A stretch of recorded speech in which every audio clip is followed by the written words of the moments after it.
안녕하세요. 오늘도 의사가 못 고치는 환자는 어떻게 하나 제2권 병 못 고치는 의사 엉터리 의료제도를 들고 왔습니다. 황종국 선생님이 지어주셨고요. 울산지방법원 부장판사 전 부산지방법원 의료전담 재판장이셨다고 합니다. 오늘의 이야기는 과학의 한계 망각. 두 번째 이야기예요. 과학의 한계를 망각했다. 이런 말씀이시겠죠. 과학이란 이미 있는 자연 법칙이나 이치를 발견하는 것일 뿐이다. 하이데거도 어떤 사물 속에 감춰져 있는 진리를 지각하는 일이 과학의 본령이라고 말했다고 한다. 그 과학이 지금까지 발견해낸 것은 이 광막무한하고 신비하기 그지없는 자연 중에서 바닷가에 모래알 한 알만도 못한 것이다. 그런데 그 모래 한 알만도 못한 것으로부터 인정받지 않은 것은 모두 다 용납하지 못하겠다는 것은 건방하기 짝이 없는 수작이다. 어이구 근사한 말씀이십니다.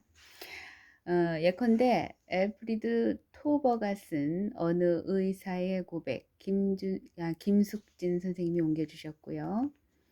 저자는 하버드 의대 메이오 클리닉 등의 유수한 병원에서 근무했고 현재는 보스턴 의대 교수이면서 보스턴 대학교의 철학 과학사 센터의 철학 교수이기도 하다.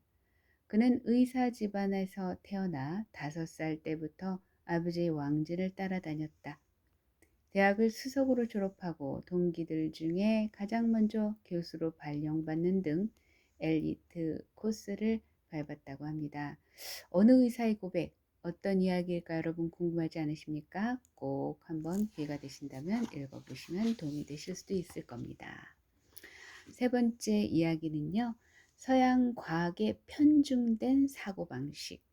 사실 그렇잖아요. 우리 초중고 뭐 유치원까지 하물며 태교까지도 이미 서구식 교육을 굉장히 주도 면밀하게 하고 있는 실정이거든요. 그래서 불협화음도 많죠. 아이들이 건강하지가 않습니다. 일단은 서열이라고 하는 것이 1등, 2등, 3등 이거 굉장히 정말 무식하고 정말 수치스러운 그런 행위인데요. 사실 다중적 지능이라는 얘기를 들어보셨는지 모르겠습니다. 사람마다 태어나면서 각자 자기만의 고유한 그런 잠재의식이 있다는 거죠. 포텐셜 잠재 능력이 있다는 겁니다. 그것을 instruction 말하자면 교육이라고 하는 것은 그 잠재되어 있는 능력을 끄집어내주는 것이 교육인데 우리나라 교육의 현실은 어떻습니까? 거의 주입식 교육이죠. 단편적인 지식을 암기하는 것 이외에 그 어떤 것도 하지 않는다는 게 이제 슬픔이고 아픔이고 고통이고 그래서 아이들이 중병을 앓고 있는 거죠. 우울증이라든가 어떤 욕구 불만 그리고 내지는 아무것도 뭔가를 하고 싶지 않다는 무욕의 경지에 이르게 됐죠. 뭐 여러 가지 이유가 있겠지만 제가 볼 때는 주입식 교육이 가장 큰 폐단이라고 보고요.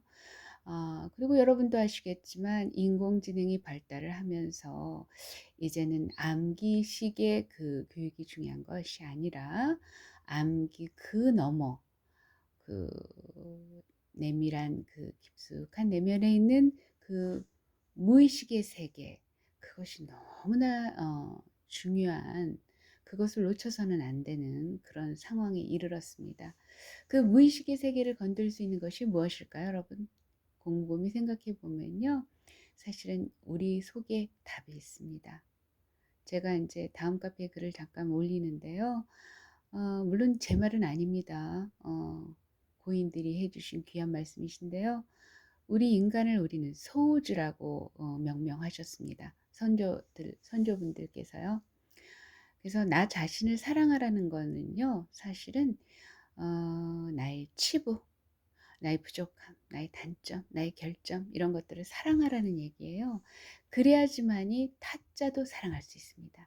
자신을 온전히 사랑하지 못하는 사람들이 대부분 타짜를 그렇게 사랑할 수가 없죠. 그래서 우리가 보통 심리학에서의 그 용어가 있어요.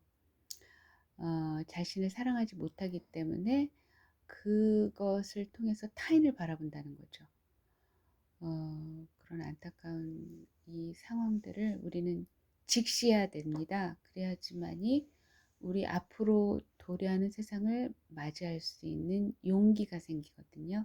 여러분 오늘도 행복한 하루 되시고 다음에 또 뵙겠습니다. 감사합니다.